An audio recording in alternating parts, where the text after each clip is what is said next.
नमस्कार मित्रांनो, मी चेंडू झेलेकर स्वागत करतो तुमच्या सगळ्यांचं आपल्या लाडक्या कार्यक्रमात ज्याचं नाव आहे क्रिकेट वेडा। मित्रांनो, मी क्रिकेटसाठी इतका वेडा आहे की मी थेट आता पुण्याच्या MCA मैदानात येऊन क्रिकेटबद्दल बडबड करतोय। कारण क्रिकेट हा खेळण्याचा विषय नसून क्रिकेट हा बोलण्याचा विषय।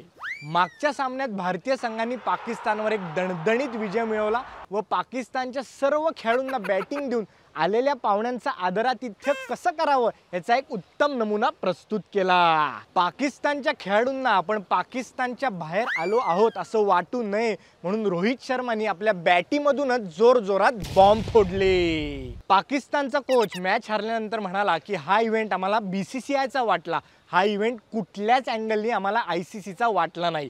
मित्रा, तुझी पाकिस्तानची टीम आम्हाला कुठल्याच अँगलनी इंटरनॅशनल टीम वाटली नाही। आम्ही काय बोललो? आमच्या पोरांनी 10 वाजेपर्यंत हॉटेल बुक करून ठेवली होती, त्यांना 8 वाजताच बाहेर पडावं लागलं। आम्ही काय बोललो? आमच्या हार्दिक पांड्याला त्याच्या होम ग्राउंडवर बॅटिंग नाही करता आली। आम्ही काय बोललो? तुमची टीम 190 मध्ये ऑल आउट झाल्यामुळे आमच्या रोहित शर्माला डबल सेंचुरी नाही मारता आली। आम्ही काय बोललो? बोलायला आमच्याकडे खूप आहे, विचार करा। जर एका मॅच बद्दल आम्ही एवढं बोलू शकतो तर तुमच्या देशाचा जर विषय आला तर आम्ही काय काय बोलू शकतो? बोलायला लावू नका।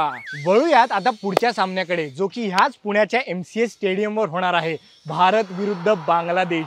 आता बांगलादेश या संघाबद्दल मी काय बोलणार, काहीच बोलण्यासारखं नाहीये। पण पुणेकर या सामन्यासाठी प्रचंड उत्सुक आहेत। ते त्यांची 1 ते 4 झोप सॅक्रिफाईस करून या सामन्यासाठी नक्कीच गर्दी करतील। भारतीय संघात मला नाही वाटत कुठल्याच प्रकारचा बदल होईल। जर बदल झालाच तर एवढाच बदल होईल की मागचे 3 सामने आपण 35-40 ओव्हरमध्ये संपत होतो, कदाचित हा सामना आपण 25-30 ओव्हरमध्ये संपवून टाकू। मला वाटतंय ह्या सामन्यात जो कर्णधार टॉस जिंकेल त्यांनी काहीच फरक पडणार नाही, कारण का हा सामना नक्कीच भारत जिंकणार। आणि हा काय माझा ओव्हर कॉन्फिडन्स नाही, हे माझं प्रेडिक्शन आहे, हे चेंडू झेलेकरचं प्रेडिक्शन आहे। कारण का क्रिकेट हा खेळण्याचा विषय नसून क्रिकेट हा बोलण्याचा विषय। भेटूयात क्रिकेट वेड्याच्या पुढच्या भागात। Bye bye.